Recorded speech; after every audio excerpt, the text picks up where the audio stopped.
he said. "You'll come running back." I can still see the smirk on his face as I folded my last sweater and zipped up the suitcase. It wasn't a sad smile, not even a bitter one. It was pure, unadulterated arrogance. The kind of confidence that comes from holding all the cards, or at least thinking you do. He leaned against the doorframe, arms crossed, watching me as if this were just a little show I was putting on for attention. He saw my leaving not as a final act, but as an intermission. Tease. He was so sure the next scene would feature me, tear-streaked and apologetic, begging to come back to the world he had built for me. A world that felt more like a cage with each passing day. He honestly believed I couldn't survive without him. And for a long time, I believed it too. He'd spent years whispering it into my ear, a subtle poison that I mistook for protection. "The world is tough," he'd say. "You're too soft, too naive. You need me to navigate it." He'd point out every mistake I made, every minor failure, and frame it as proof of my incompetence. Spilled coffee became a sign I was clumsy and unfocused. A forgotten appointment was evidence of my unreliability. He wasn't just my partner.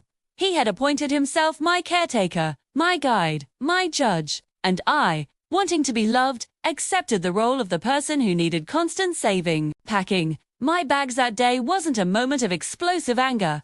It was the quiet, final exhalation after holding my breath for far too long. There was no screaming match, no throwing of plates.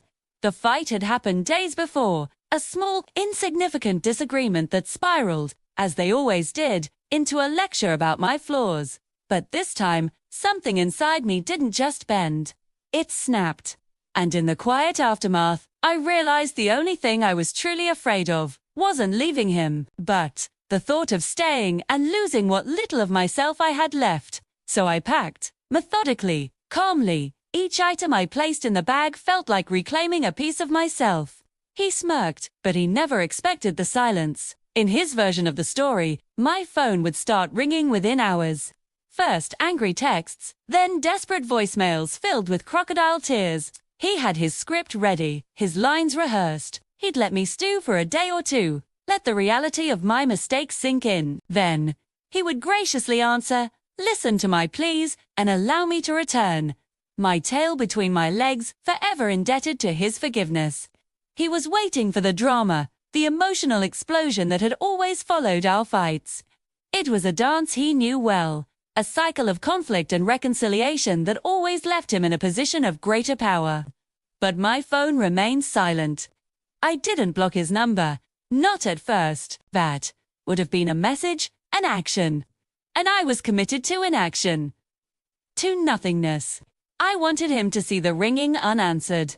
I wanted him to see the delivered notification on his texts, with no read receipt to follow. I wanted him to exist in a vacuum of his own making. The first few days were the hardest for me, too. My thumb would hover over his contact photo, muscle memory screaming at me to reach out, to smooth things over, to fall back into the familiar, painful comfort of our routine. It felt like detoxing. My body craved the validation, the conflict, the resolution, the emotional roller coaster I had mistaken for passion. Instead of calling him, I called a friend I had unspoken to in months, because he'd called her a bad influence. I met her for coffee. We talked for 3 hours, and I didn't once feel the need to apologize for my opinions or filter my laughter. It felt strange, like using a muscle I'd forgotten I had. I rented a tiny apartment, with a big window that let in the morning sun. He had always insisted on blackout curtains, saying he needed his sleep, but really, I think he just preferred the dark. I bought a ridiculously bright yellow teapot, just because he hated the color yellow. These weren't grand gestures of rebellion, they were small, quiet acts of reclaiming my own life, my own tastes, my own joy. I started a new job. It was terrifying. His voice was a constant echo in my head. You're not qualified, you'll fail, they'll see right through you. On my first day, I was so nervous I almost threw up. But then my new boss gave me a task, and I did it. And then another, and I did that too. And no one told me I was incompetent. People asked for my opinion, and actually listened to the answer. Slowly, painstakingly, I began to build a new foundation, one based not on his approval, but on my own capabilities. I was building competence, brick by brick, and with it, a confidence that wasn't borrowed from anyone else. Weeks turned into a month, and then 2. According to our mutual friends, his arrogance had morphed into confusion, then into frustration. He couldn't understand it. She's just being stubborn, he'd tell them. She's trying to punish me. She'd break. He started leaving voicemails. The first few were angry, demanding I stop this childish game. Then they became pleading, his voice cracking as he talked about how much he missed me. He started reminiscing about our good times, conveniently editing out the parts where he made me feel small. Who's performing the role he had assigned to me, the desperate, heartbroken one who couldn't cope. It was surreal, hearing my projected future in his voice. I never listened to a single voicemail all the way through. I would see the notification, feel a faint phantom pang in my chest, and then delete it. It wasn't about being cruel, it was about self-preservation. Listening to those messages would be like willingly re-exposing myself to the poison, whose words were a lure, designed to pull me back into the undertow. My silence wasn't a weapon I was wielding against him. It was a shield I was holding up for myself. It was the boundary I had never been able to enforce when I was with him. It was a simple, non-negotiable no. The final confirmation that I had truly moved on came about 6 months later. I was out with new friends from work, laughing so hard I had tears in my eyes. My phone buzzed on the table. It was a text from a number I didn't recognize. "I saw you tonight. You look happy." I was wrong. It was him. And as I read the words, I felt ... nothing. No surge of victory. No lingering anger, not even pity. It was like reading a message meant for someone else, a character in a book I'd finished long ago.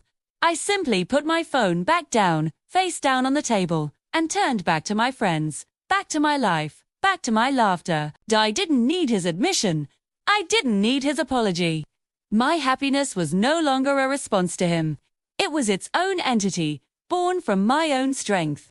He had expected me to come running back, to cry, to scream, to give him something to fight against, something to control. But I just left. I built a new life, a better one, in the space he used to occupy. I didn't come back, I moved on. That silence, that complete and total absence of me in his life, that empty space where my tears and pleas were supposed to be, it broke him more than goodbye ever could.